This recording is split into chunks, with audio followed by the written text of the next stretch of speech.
Hello guys, welcome to my channel education tech point. तो guys, computer class 10th में हम पिछला अध्याय क्लियर कर चुके थे और मैं आपको बता दूं कि हम इतने टॉपिक क्लियर कर चुके हैं और आज हम ये टॉपिक क्लियर करने वाले हैं सिंप्लेक्स और डुप्लेक्स, देन नेटवर्क, लैन एवं वैन। ये एक ही में है हमारे, तो मैंने दोनों चैप्टर को एक कर दिया। जैसा कि मैं एक इसमें बताया मैंने आपको कि मैं महत्वपूर्ण प्रश्न हल सहित करा रहा हूं और साथ के साथ ऐसा नहीं चैप्टर क्लियर नहीं हो रहा है, चैप्टर भी क्लियर होता जा रहा है मैं, क्योंकि टॉपिक वाइज टॉपिक लेते हुए चल रहा हूं। तो गाइस, आगे चलने से पहले मेरी एक रिक्वेस्ट है कि आपने मेरे चैनल को अभी तक सब्सक्राइब नहीं किया है तो सब्सक्राइब कर लीजिएगा, साथ के साथ बेल आइकन को प्रेस कर दीजिएगा, जिससे न्यू वीडियो की नोटिफिकेशन आपको सबसे पहले मिल सकें। तो चलिए आगे चलते हैं और स्टार्ट करते हैं अपने क्वेश्चंस को, टॉपिक को। और मैंने आपको पहले ही बताया है कि ये क्वेश्चंस से ही, जो मैं अभी लॉन्ग क्वेश्चन करा रहा हूँ, विस्तृत उत्तरीय प्रश्न है, इसी में से ही हमारे अति लघु और लघु बनेंगे और यहीं से हमारे बहुविकल्पीय प्रश्न बनेंगे। तो चलते हैं और स्टार्ट कर रहे हैं। यहाँ पे डाटा संचार हेतु प्रयुक्त की जाने वाली विभिन्न प्रणालियों को बताइए। देखिए, जो चैप्टर में मेन टॉपिक है वो तो आएगा ही आएगा, और मैंने अभी अभी आपको बताया था कि हम सिलेबस के अकॉर्डिंग चल रहे हैं और आप यहाँ देख सकते हो कि इतना पार्ट पूरा 15 नंबर का है। चलिए थोड़ी सी और बात कर लेते हैं, मुझे कमेंट करके बताइएगा। हाल फिलहाल तो मैं नेक्स्ट वीडियो इंटरनेट की अपडेट करूंगा, अपलोड करूंगा, उसके बाद मैं लाइनक्स स्टार्ट करूं या फिर कोई और चैप्टर जैसे बाइनरी है, सी है ना, इनमें से मैं क्या स्टार्ट करूं, प्लीज मुझे कमेंट करके ये बताइएगा। चलिए अब चलते हैं और पॉइंट पे आते हैं अपने। तो ये क्वेश्चन इनमें से कुछ भी हो सकता है, मेन पॉइंट क्या रखना है, डाटा संचार हेतु प्रयुक्त की जानी प्रणालियां, है ना। ये जब भी आ जाए तो लगभग एक ही जैसा, संचार की अवस्थाएं बताइए और इनके प्रकारों का वर्णन कीजिए। सिंप्लेक्स क्या है, डुप्लेक्स क्या है, दोनों का तुलनात्मक विवरण कीजिए। सिंप्लेक्स और डुप्लेक्स सिस्टम को समझाइए, डुप्लेक्स सिस्टम अधिक प्रचलित क्यों है, या फिर सिंप्लेक्स, हाफ डुप्लेक्स तथा फुल डुप्लेक्स से आप क्या समझते हैं। तो ये इनमें से कुछ भी आ सकता है। ओके, ये सारे एक दूसरे से रिलेटेड हैं, एक दूसरे से टच में हैं, इसलिए मैंने एक बार में ही कर दिया है, इनको एक बार में ही शो कर दिया है। चलिए आगे चलते हैं। तो डाटा संचार प्रणाली में सबसे पहले देखते हैं कि डाटा संचार प्रणाली होता क्या है। दो जुड़े डिवाइस के मध्य सिग्नल प्रवाह की दिशा को परिभाषित करने के लिए डाटा संचार प्रणाली का प्रयोग किया जाता है। कहा गया है कि दो डिवाइस हैं, उसमें डेटा किस तरीके से जा रहा है और जिस नियम से जा रहा है, जिस तरह से जा रहा है, वो हमारे डाटा संचार प्रणाली हो जाता है। डाटा को मुख्यतः 3 तरह से ट्रांसमिट कर सकते हैं। नंबर 1 सिंप्लेक्स, नंबर 2 डुप्लेक्स, इसको हम हाफ डुप्लेक्स भी कहते हैं। ओके, तो मैं हाफ भी कह दूं इसको चलेगा, और फुल डुप्लेक्स। तो डुप्लेक्स आ जाए तो आपको हाफ डुप्लेक्स लिखना है, ना कि पूर्ण डुप्लेक्स लिखना है ना। वैसे डुप्लेक्स तो हमारे 2 प्रकार के होते हैं, एक हाफ डुप्लेक्स, एक पूर्ण डुप्लेक्स, लेकिन लगभग डेफिनेशन से एक हो जाती है, इसलिए मैंने इसको 4 नहीं किया है। चलिए आगे देखते हैं, आगे इनकी डेफिनेशन क्लियर करते हैं हम। और डेफिनेशन है सिंप्लेक्स। सबसे पहले हम सिंप्लेक्स जानेंगे। सिंप्लेक्स होता क्या है। सिंप्लेक्स संचरण अवस्था में डाटा का संचार सदैव एक ही दिशा में होता है। ध्यान से सुनिए कि यहाँ कोई भी डाटा एक ही दिशा में जाता है, आगे पढ़ेंगे और क्लियर हो जाएगा। अर्थात सिंप्लेक्स संचरण अवस्था में डाटा एक ही दिशा में भेजा जाता है। दो, मैं एक चीज बता दूं, वैसे हमारा ये टॉपिक, अगर मैं हाफ की बात करूं, हाफ का मतलब है कि मैं यहाँ पे अति लघु की बात करूं तो क्लियर हो जाता है, लेकिन क्वेश्चन लॉन्ग लेके चल रहे हैं और मैं बार बार कह रहा हूँ लॉन्ग में से ही हमारे शॉर्ट निकलते हैं। ओके, तो जबकि दूसरी दिशा से कोई डाटा या प्रतिक्रिया प्राप्त नहीं होती, मतलब डेटा जाएगा, आएगा नहीं। जैसे टेलीविजन प्रसारक केंद्रों द्वारा प्रोग्राम प्रसारित किए जाने में सिंप्लेक्स संचार अवस्था का प्रयोग किया जाता है। टीवी में आप प्रोग्राम आ जाएगा आपकी टीवी में, लेकिन प्रोग्राम जाएगा नहीं। इस प्रकार कंप्यूटर सीपीयू पर सिंप्लेक्स संचार अवस्था का प्रयोग करके ही कीबोर्ड द्वारा डेटा भेजा जाता है। तो आप कंप्यूटर चलाते हैं, सब्जेक्ट है हमारा कंप्यूटर, कीबोर्ड में अगर डाटा कीबोर्ड में से अगर डेटा हम कंप्यूटर में भेजते हैं तो डेटा चला जाता है। जैसे आप अपना कोई नाम टाइप करते हो तो वहां चला जाएगा, लेकिन ऐसा नहीं है कि कंप्यूटर वापस कीबोर्ड को भेज दे कि नहीं तुम्हारा नाम ये है, तुम कीबोर्ड अपना आप संभालो, ऐसा नहीं होता। टेलीविजन का रिमोट कंट्रोल भी सिंप्लेक्स संचार अवस्था का प्रयोग चैनल परिवर्तित करने में करता है। टीवी आप चलाते हो, उसका रिमोट यूज करते हो, तो जब आप चैनल चेंज करते हो टीवी का, तो उससे सिग्नल जाता है, टीवी वापस उसको नहीं भेजती है। सिंप्लेक्स संचार अवस्था का उपयोग समान नहीं है, समान है, थोड़ी सी फिर से मिस्टेक है, समान रूप से डाटा संचरण में नहीं किया जाता, क्योंकि इसमें केवल डाटा का प्रभाव प्रेषक से प्राप्तकर्ता की दिशा में जाता है, मतलब सिर्फ सेंड करने की दिशा में जाता है, विपरीत दिशा में नहीं, वापस लौट के नहीं आएगा। तो मैंने नीचे डायग्राम दिया हुआ है, तो यहाँ से सिर्फ डेटा हमारा जाएगा, लौटेगा नहीं। टीवी का सिग्नल देख सकते हो आप, रिमोट यूज करते हो, कीबोर्ड भी यूज किया है आपने। चलिए आगे क्लियर करते हैं। हाफ डुप्लेक्स क्या होता है? हाफ डुप्लेक्स संचरण अवस्था में डाटा का संचरण दोनों दिशाओं में होता है, मतलब दोनों में दिशा, दोनों आ भी सकता है, जा भी सकता है, लेकिन कंडीशन है यहाँ पर, ध्यान से सुनिए। किंतु एक समय में केवल एक ही डाटा संचरण हो सकता है, या तो आएगा या जाएगा, एक साथ आएगा जाएगा नहीं। संचरण की यह अवस्था वैकल्पिक द्विमार्गी कहलाती है। द्विमार्ग मतलब दो मार्ग वाली। हाफ डुप्लेक्स संचरण अवस्था में डाटा का संचरण दोनों दिशाओं में एक साथ नहीं होता। मेन पॉइंट है कि एक साथ नहीं होता है, अतः संचरण की दिशा बदलती रहने के कारण डाटा प्रसारण में समय अधिक लगता है। देखिए मैं कहूँ कि लघु की बात करूँ तो लघु में इतना कंप्लीट हो जाता है हमारा, दोनों दिशाओं में। लघु में मैं इतना बोल सकता हूँ, सॉरी अति लघु में इतना बता सकता हूँ, लघु में पूरा आ जाएगा। चलिए आगे की तरफ चलते हैं। तो हम कहाँ थे? अतः संचरण की दिशा बदलती रहने के कारण डाटा प्रसारण में अधिक समय लगता है, जाहिर सी बात है। वॉकी टॉकी हाफ डुप्लेक्स संचरण अवस्था का उदाहरण है। देखो वॉकी टॉकी आपने नहीं देखा होगा, और वॉकी टॉकी क्या होता है, चलिए मैं नेट पे एक बार क्लियर कर देता हूँ वॉकी टॉकी होता क्या है। तो मैं यहाँ पे वॉकी टॉकी मैं डाल देता हूँ, तो मुझे यहाँ इमेज मिल जाएगी। ये इमेज आपने देखा होगा कि इसको नेवी वाले या कोई अक्सर यूज करते हैं, कोई मतलब नेवी या पुलिस सिग्नल्स कह लो, और टीवी में बहुत देखा होगा आपने। इसमें क्या होता है कि जब सिग्नल भेजते हैं या फिर बात करते हैं, तो जब तक एक कैंडिडेट यानी भेजने वाला ओवर नहीं बोलेगा, तब तक सामने वाला दूसरा नहीं बोलता होगा। आपने मूवीज में ये सब कुछ देखा ही होगा। चलिए तो इसके बारे में थोड़ा ये देख लेते हैं कि इसका एग्जाम्पल क्या है, कि या डेटा जाएगा या आएगा, बट दोनों एक साथ नहीं होगा। चलिए आगे की तरफ देखते हैं। फुल डुप्लेक्स क्या होता है? पूर्ण डुप्लेक्स संचरण अवस्था में एक ही समय पर डाटा का संचार दोनों दिशाओं में होता है। यहां एक ही साथ हो जाएगा।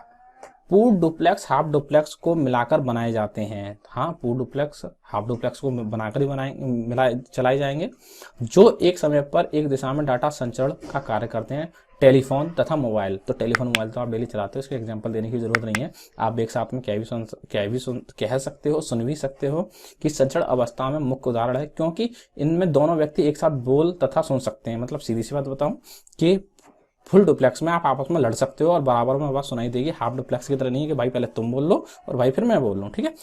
तो इसका एग्जाम्पल कुछ इस तरह है और इसका डायग्राम कुछ इस तरह है, आप देख सकते हो। या फिर मैं इसको डायग्राम को यूं करके कर दूं कि ये मेरी ड्राइंग इतनी अच्छी नहीं है, इसलिए थोड़ा टेढ़ा हो रहा है, ठीक है। तो ये दोनों तरफ चला जाएगा, और सेंडर भी भेज रहा है और रिसीवर भी भेज रहा है। ये भी डायग्राम सही है, कोई प्रॉब्लम नहीं है। ये क्वेश्चन क्लियर हो गया, एक लॉन्ग क्वेश्चन क्लियर हो गया, शॉर्ट भी क्लियर हो गया। चलिए अब बात करते हैं कंप्यूटर नेटवर्क क्या है। नेटवर्क क्या है, बहुत ही इंपॉर्टेंट है। लैन तथा वैन क्या है। सारे क्वेश्चन एक जैसे ही हैं। निम्नलिखित से आप क्या समझते हो, लैन और वैन से क्या समझते हो। कंप्यूटर नेटवर्क का तरीके समझाइए, या फिर कंप्यूटर नेटवर्क के लाभ बताइए, या फिर कंप्यूटर नेटवर्क में प्रयोग होने वाली विभिन्न उपकरण लिखिए। चलिए तो उपकरण की बात करें तो सबसे पहले यहाँ से चलते हैं कि कंप्यूटर नेटवर्क को ही समझ लेते हैं। पहले कंप्यूटर नेटवर्क होता क्या है। आपस में जुड़े हुए कंप्यूटरों के समूह को कंप्यूटर नेटवर्क कहा जाता है।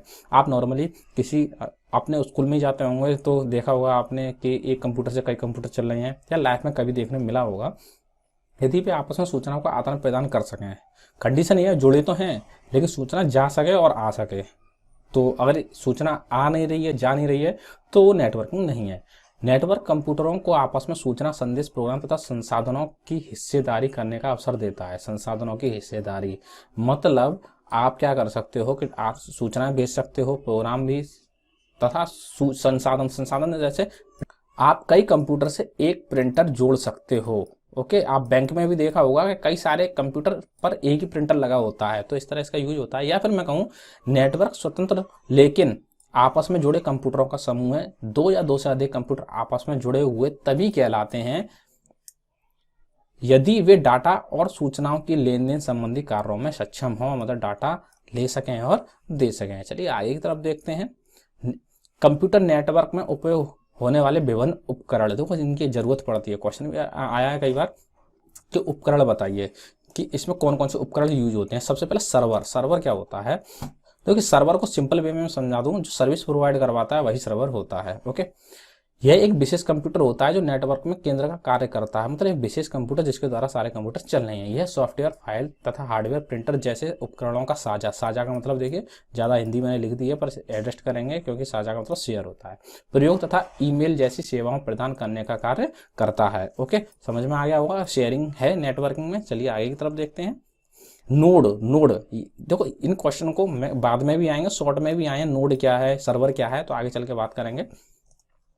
नेटवर्क के सर्वर से जुड़े प्रत्येक कंप्यूटर को नोड कहते हैं, यानी जितने सर्वर से जितने कंप्यूटर जुड़े हुए हैं उनको नोड कहते हैं। एग्जांपल के तौर पे कि मान लो मैंने यहाँ पे एक कंप्यूटर जोड़ा है, यहाँ पे दूसरा कंप्यूटर जोड़ा है, तीसरा और मैंने यह चौथा, तो ये सारे नोड कहलाते हैं। ओके, आप आगे टोपोलॉजी में पढ़ेंगे ये नोड के बारे में, टोपोलॉजी नेक्स्ट चैप्टर में आने वाली है हमारे।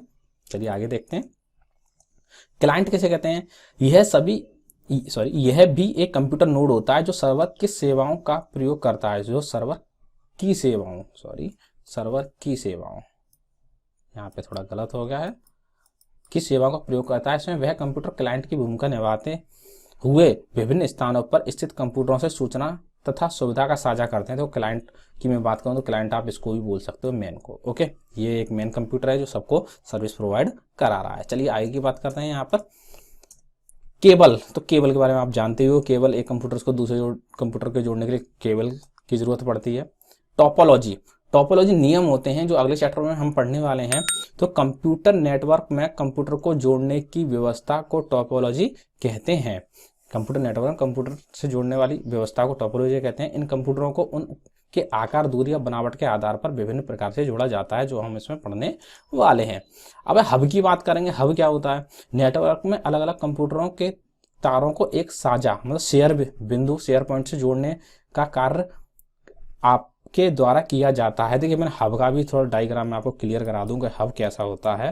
और यहाँ पे आप देख सकते हो कुछ इस तरीके से हब होता है, जिसमें कई, ये हब उसके लिए नहीं कहूँगा मैं, हब इसको कहूँगा कि इसमें क्या होता है, कई सारे पॉइंट मतलब कई सारे कंप्यूटर एक जगह जोड़े जाते हैं। तो हब हमारे कई तरह के होते हैं। यहाँ पे सब ये हब ही हैं जो आप देख पा रहे हो। ओके, तो चलिए आगे की तरफ देखते हैं हम। प्रोटोकॉल, प्रोटोकॉल हमने पिछली बार भी पढ़ा था। कंप्यूटर नेटवर्क को सुचारू रूप से काम कराने के लिए नेटवर्क को कुछ नियमों का पालन करना पड़ता है। इन्हीं नियमों को हम प्रोटोकॉल कहते हैं। चलिए अब पूरे की बात कर देते हैं। ये आपका नोड आ गया, ये क्लाइंट भी आ गया, स्विच कह लें या हब कह लीजिए इसको, ये राउटर आ गया, ये मॉडेम है सिग्नल भेज रहा है, ये इंटरनेट आ रहा है। तो और कहने के लिए अभी ये जो आपके सामने डिवाइस शो हो रही है, ये डिवाइस को वाईफाई से जोड़ा गया है। ओके, वाईफाई से यहाँ से जोड़ा गया है। केबल भी कर सकता हूँ। ओके, केबल लगा के हम इनको जोड़ सकते हैं। ओके, और ये मेन पॉइंट सर्वर है जिसके थ्रू ये सारे एक दूसरे से टच में हैं। तो यहाँ पर जो अभी केबल की बात आई थी, तो यहाँ केबल लगाई जाती है, मतलब इसकी केबल यहाँ लगा देंगे, इसकी केबल भी लगा देंगे। ओके, तो यहाँ पर सबको शेयर करने के लिए इनको हब को यूज किया जाता है। चलिए आगे तरफ चलते हैं। होप सो कि आपकी समझ में आ रहा होगा, नहीं समझ में आ रहा तो मुझे कमेंट करके जरूर बताइएगा। पर्सनल किसी टॉपिक को मैं पर्सनली किसी वीडियो बनाकर आपको समझा दूंगा। कंप्यूटर नेटवर्क के लाभ, देखिए लाभ जरूर पूछेगा। कंप्यूटर नेटवर्क के प्रमुख लाभ निम्नलिखित हैं। डाटा के इलेक्ट्रॉनिक ग्रुप में आदान प्रदान से कार्य प्रणाली में तीव्रता आती है। देखिए जब डाटा, मान लीजिए एक कंप्यूटर हमारे पास बना हुआ है और इससे कंप्यूटर जुड़े हुए हैं, तो हमें कहीं जाने की जरूरत नहीं है, डेटा को इजीली शेयर कर देंगे। अगर ये आपस में कनेक्ट नहीं है तो हमें एक पेन ड्राइव चाहिए, पेन ड्राइव कंप्यूटर में लगाएंगे, कॉपी करेंगे, फिर दूसरे कंप्यूटर में जाएंगे, फिर वहां पेन ड्राइव लगाएंगे, तो यहाँ ज्यादा प्रॉब्लम क्रिएट हो जाती है। तो ये बहुत ईजी है। हार्डवेयर डिवाइस जैसे प्रिंटर का अनेक कंप्यूटर द्वारा सम्मिलित रूप से उपयोग होता है। तो सिंपल सी बात है, कई सारे कंप्यूटर हैं हमारे, तो यहाँ कई सारे कंप्यूटर में अगर एक प्रिंटर जोड़ दिया जाए तो एक प्रिंटर तो हमारे, सॉरी मैं एक ही में जोड़ दिया तो एक ही प्रिंटर काम कर जाएगा। बैंक में अक्सर इन चीज़ों का यूज होता है। कंप्यूटरीकरण की लागत कम होती है तो ज़्यादा प्रॉब्लम नहीं होती है, इसमें पैसा भी कम लगता है। अनेक व्यक्ति एक ही डाटा एवं सूचना का प्रयोग कर सकते हैं। तो जब शेयरिंग होगी तो सारे कंप्यूटर्स पे एक ही डाटा, एक ही सूचना दिखाई देगी। जब सूचना दिखाई देगी तो उनका प्रयोग भी कर सकते हैं। कंप्यूटर नेटवर्क द्वारा हम सॉफ्टवेयर भी गलत हो गया यहाँ पर, कोई बात नहीं, सॉफ्टवेयर की क्षमता का अधिकतम प्रयोग कर सकते हैं। नेटवर्क व्यवस्था में सर्वर पर कोई सॉफ्टवेयर लोड करके प्रत्येक कंप्यूटर द्वारा उसका उपयोग किया जाता है। तो सॉफ्टवेयर की बात करें, जैसे कि मेरे पास एक कंप्यूटर यहाँ लगा हुआ है और उसमें MS ऑफिस इंस्टॉल है। ओके, अब इस ऑफिस को और भी कंप्यूटर जुड़े हुए हैं इसी से। ओके, तो ये ऑफिस यहाँ भी वर्क करेगा, यहाँ भी वर्क करेगा, और यहाँ भी, और यहाँ भी। साथ के साथ हार्ड ड्राइव का भी यही सिस्टम है, वो हार्ड ड्राइव सबके लिए वर्क कर सकती है। ओके, तो होप सो इतना सब समझ में आ गया होगा, लाभ आपको समझ चुके होंगे। चलिए मैं आगे की तरफ चलता हूँ। कंप्यूटर नेटवर्क के प्रकार, देखिए प्रकार की बात आ चुकी है अब आपके सामने। तो नेटवर्क 3 प्रकार के होते हैं जिनका विस्तृत रूप से प्रयोग किया जाता है। यह इस प्रकार से हैं। तो सबसे पहले local area network, metropolitan area network और वाइड एरिया नेटवर्क। अब इनकी एक्सप्लेनेशन करेंगे, शॉर्ट में आ जाएगा नेटवर्क कितने प्रकार का होता है, तो आपका आंसर क्लियर हो चुका है। लेकिन थोड़ा लॉन्ग में आ जाए तो थोड़ा आगे की तरफ चलेंगे तो लॉन्ग में क्लियर करेंगे इसके साथ। लोकल एरिया नेटवर्क, तो लोकल एरिया नेटवर्क क्या होता है? लोकल एरिया नेटवर्क एक सीमित क्षेत्र के अंदर जुड़े कंप्यूटरों का नेटवर्क होता है, यानी इसका क्षेत्र सीमित होता है। पॉइंट बी नोटेड, क्षेत्र सीमित होता है। इनका क्षेत्र एक इमारत अथवा परिसर, परिसर कह सकते हैं कि एक बिल्डिंग नहीं, बिल्डिंग तो ये हो गया, एक ऑर्गेनाइजेशन, स्कूल कह सकते हैं, आप अपना स्कूल संभालिए हाल फिलहाल, जो कुछ किलोमीटर तक फैला हो सकता है। मतलब या तो एक बिल्डिंग में ही शेयरिंग कर लेंगे, या फिर हम कहेंगे एक पूरा स्कूल है लगभग, तो उसमें हम इसकी शेयरिंग कर सकते हैं। लोकल एरिया नेटवर्क का उपयोग मुख्य रूप से किसी संगठन मतलब ऑर्गेनाइजेशन द्वारा किया जाता है, जो संगठन के अंदर आंकड़ों तथा सूचनाओं का आदान प्रदान कर सकते हैं। आप बैंक में भी जाते हो, वहां भी नेटवर्किंग होती है। तो लोकल एरिया नेटवर्क की विशेषताओं की बात करेंगे कि इसकी विशेषताएं क्या होती हैं। नंबर 1, लोकल एरिया नेटवर्क एक इमारत या लगभग 1 मीटर से 1.5 किलोमीटर क्षेत्र में कार्य करता है या कर सकता है। यह किसी एक संगठन के द्वारा उपयोग में लाया जाता है। देखिए विशेषता पूछ सकता है। लोकल एरिया नेटवर्क की लागत सामान्यतः कम होती है। इसके द्वारा संसाधनों की साझेदारी और आंकड़ों तथा सूचनाओं का आदान प्रदान कर सकते हैं। इसमें आंकड़ों के संचालन की गति 100 मेगाबाइट MB ओके सेकंड से 2 गीगाबाइट ओके गीगाबाइट GB प्रति सेकंड तक हो सकती है। इसमें डाटा संचरण में गलती की संभावना काफी कम होती है। तो आप समझ रहे हो कि ये एक बिल्डिंग ही समझ लीजिए, जिस बिल्डिंग में ये सारा का सारा हमारा मैटर है, सारी की सारी शेयरिंग है। ओके, चलिए आगे की तरफ चलते हैं। लेन समझ में आ गया, और लेन के बाद मैन को क्लियर करेंगे। मेट्रोपॉलिटन एरिया नेटवर्क ये होता क्या है? यह नेटवर्क किसी महानगर की अनेक इमारतों में रखे कंप्यूटरों को आपस में जोड़ता है। महानगर मतलब एक सिटी कह लीजिए। इसका आकार लोकल एरिया नेटवर्क की तुलना में बड़ा होता है। एक बिल्डिंग और महानगर में जाहिर सी बात अंतर है। इस प्रकार के नेटवर्क में कंप्यूटरों की संख्या लोकल एरिया नेटवर्क के कंप्यूटरों की संख्या से अधिक होती है। तो आपने देखा होगा आपके सिटी में केबल कनेक्शन, जो हम डिश बोलते हैं नॉर्मल वे में, तो केबल कनेक्शन लगा होता है, तो सारे एरिया को कवर करता है, तो वो इसका जीता जागता आपके सामने उदाहरण है। तो इसके एग्जाम्पल की भी बात कर लेते हैं हम यहाँ पे। एग्जाम्पल नहीं, सॉरी, यहाँ विशेषता की बात कर लेते हैं। मेट्रोपॉलिटन एरिया नेटवर्क का भौगोलिक क्षेत्र एक महानगर के बराबर हो सकता है। सही बात है। ओके, यह किसी एक संगठन के एक शहर में फैले कई कार्यालयों को नेटवर्क द्वारा जोड़ने के कार्य में उपयोग किया जाता है। सही बात है। एक ही same organization metropolitan area network की लागत लोकल एरिया नेटवर्क की तुलना में अधिक होगी, जाहिर सी बात है। 1 किलोमीटर और पूरा शहर लागत ज़्यादा होगी। यह किसी संस्था में आंकड़ों द्वारा सूचनाओं के आदान प्रदान उपयोग में लाया जाता है। तो नॉर्मली कोई भी नेटवर्क हमारा सूचनाओं को आदान प्रदान के लिए यूज किया जाता है। आप देख सकते हो, मैंने डायग्राम लिया है, क्या एक सिटी की बिल्डिंग्स ले ली हैं और बिल्डिंग्स में आपका क्या हो रहा है, नेटवर्किंग हो रही है। चलिए आगे की तरफ चलते हैं। और मैं आशा wide area network, wide area network क्या होता है? यह एक सार्वजनिक नेटवर्क है। इनका भौगोलिक क्षेत्र संपूर्ण विश्व में है। आप भी इसको यूज करते हो वाइड एरिया नेटवर्क को। इसका कार्य क्षेत्र कई महाद्वीपों तक फैला है तथा यह एक देश के कंप्यूटरों को दूसरे देश के कंप्यूटरों से जोड़ने में उपयोग में लाया जाता है। बाह्य दृष्टि से हजारों किलोमीटर दूर स्थित कंप्यूटरों की नेटवर्किंग को वाइड एरिया नेटवर्क कहते हैं। देखो वाइड एरिया नेटवर्क आप भी यूज कर रहे हो, इंटरनेट आप यूज कर रहे हो, तो ये वाइड एरिया नेटवर्क ही जैसा है। वाइड एरिया नेटवर्क में 2 या 2 से अधिक लोकल एरिया नेटवर्क को जोड़ा जा सकता है। देखिए लैन और मैन का ये बड़ा रूप है, मतलब इन दोनों को मिला के वाइड एरिया नेटवर्क बन सकता है। सीधे से कहते हैं इंटरनेट इसी नेटवर्क का एक उदाहरण है जो आज सबसे अधिक लोकप्रिय है। दुनिया में बैठे आप कहीं से भी कोई भी इंफॉर्मेशन ले सकते हो, किसकी बदौलत? वाइड एरिया नेटवर्क के। तो इसकी विशेषताओं की बात करें, नंबर 1, वाइड एरिया नेटवर्क में भौगोलिक क्षेत्र की सीमा नहीं होती, मतलब अनंत है। वाइड एरिया नेटवर्क को स्थापित करने तथा प्रयोग में लाने में काफी लागत लगती है। इसमें आंकड़ों के संचरण की गति 56 KB प्रति सेकंड से 155 MB प्रति सेकंड तक होती है। इसमें डाटा प्राप्त करने में कुछ अधिक समय लगता है, लग सकता है, आप इंटरनेट चलाते हो आपको पता ही है। यह कई संस्थाओं द्वारा सहायक के रूप में प्रयोग किया जाता है, सही है। इसमें डाटा संचरण में गलती की संभावना लोकल एरिया नेटवर्क की तुलना में अधिक होती है। देखो बड़ा नेटवर्क होगा, बड़ा काम होगा तो गलती से, जाहिर सी बात है गलती तो होने की संभावना रहेगी। ये डायग्राम है कुछ इस तरीके से, आप डायग्राम भी बनाएंगे अगर एग्जाम में तो आपके मार्क्स काफी अच्छे आएंगे। कंप्यूटर है, कंप्यूटर में जितनी चीज डायग्राम के थ्रू आप समझा सकते हो समझाइए, मार्क्स अच्छे मिलने के चांस हो जाते हैं हमारे। लेन तथा वैन में अंतर स्पष्ट कीजिए, बिल्कुल करेंगे। लेन तथा वैन आपने इतना कुछ पढ़ लिया है तो अब अंतर भी स्पष्ट कर सकते हैं, कोई इशू आने वाला नहीं है। नंबर 1 देखिए लेन है और यहाँ अगर मैन भी आ जाए तो होपलेस होने की कोई जरूरत नहीं है, बस थोड़ा थोड़ा एरिया बढ़ा देंगे, थोड़ा थोड़ा भौगोलिक क्षेत्र मीटू से यहाँ पर थोड़ा मेगाबाइट की स्पीड कम ज़्यादा कर देंगे। आप इसी तरह से आप एडजस्ट कर सकते हो। आपको लेन मैन वैन तीनों याद हो जाएं तो आपको डिपेंड करने में भी प्रॉब्लम नहीं आने वाली है। लर्न कीजिए, सब कुछ हो जाएगा। लोकल एरिया नेटवर्क सीमित भौगोलिक क्षेत्र में कार्य करता है, सही बात है। वाइड एरिया नेटवर्क में कोई क्षेत्र की सीमा नहीं होती है, ये भी सही बात है, हम पढ़ चुके हैं। लोकल एरिया नेटवर्क एक इमारत या लगभग 1 मीटर से 1.5 किलोमीटर के क्षेत्र में ही कार्य करता है, मतलब इसका एरिया ज़्यादा नहीं होता है। वाइड एरिया नेटवर्क कई देशों में फैला हो सकता है। इसमें आंकड़ों के संचरण की गति 100 मेगाबाइट प्रति सेकंड से 2 गीगाबाइट प्रति सेकंड तक हो सकती है। इसमें आंकड़ों के संचरण की गति 56 किलोबाइट प्रति सेकंड से 155 मेगाबाइट प्रति सेकंड तक हो सकती है। इसमें डाटा प्राप्त करने में कम समय लगता है, इसमें डाटा प्राप्त करने में अधिक समय लगता है।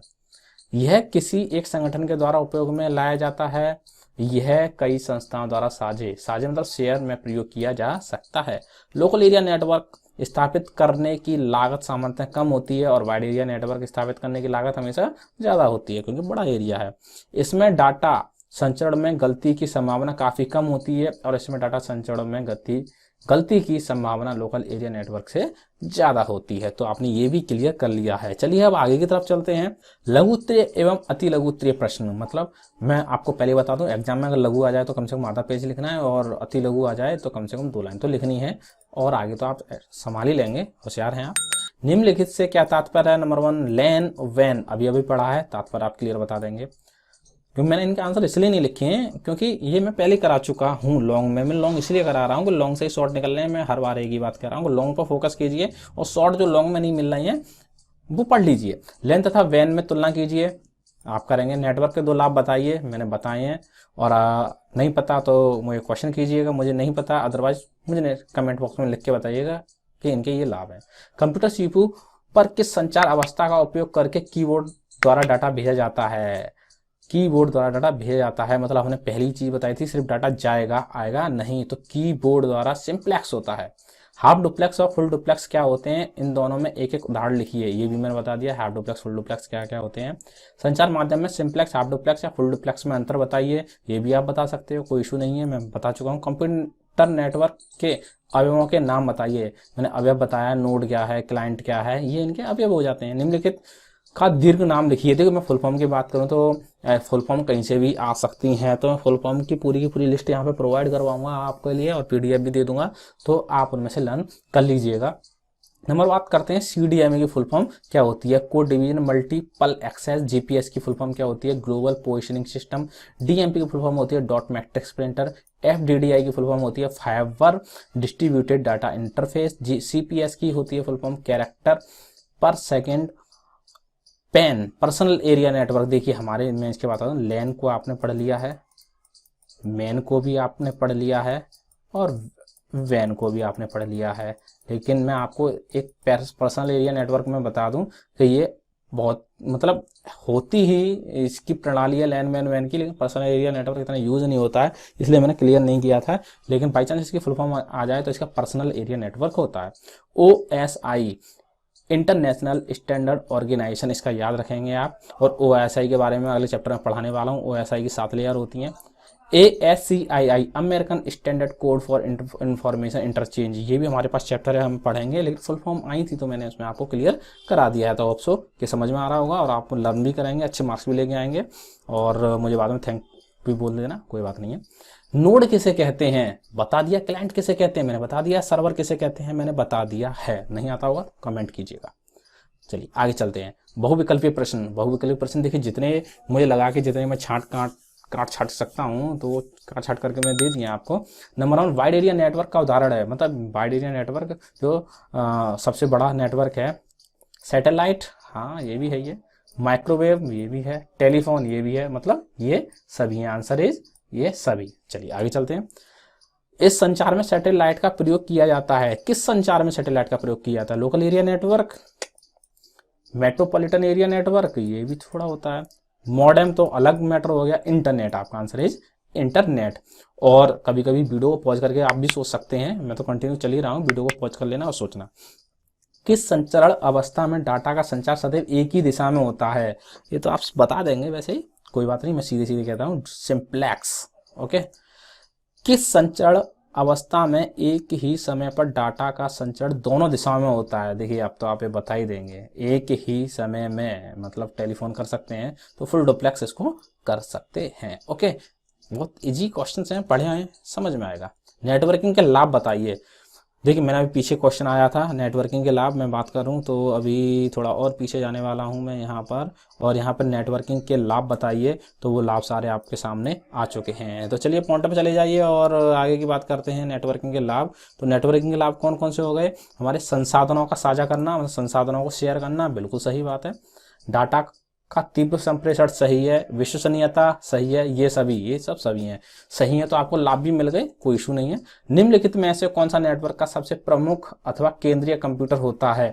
देखिए नोड को जान लो, ये कंप्यूटर कहलाते हैं। सर्वर की बात बाद में करेंगे, केबल की बात बाद में करेंगे, क्लाइंट की बात बाद में करेंगे। चलो अभी कर लेते हैं बाद में क्या करेंगे। सर्वर जो हमें सर्विस प्रोवाइड करवाता है, केबल ये अलग अलग कंप्यूटरों में कंप्यूटर को जोड़ने में यूज की जाती है। क्लाइंट होता है हमारा प्रमुख केंद्र। ओके, चलिए किस नेटवर्क के सभी कंप्यूटर एक सीमित क्षेत्र में स्थित होते हैं? सीमित क्षेत्र मतलब लोकल एरिया नेटवर्क। ओके बिल्कुल सही है, लोकल एरिया नेटवर्क। किस संचरण अवस्था में एक ही समय पर डाटा का संचरण दोनों दिशाओं में होता है? ये शायद क्वेश्चन दोबारा आ गया ना।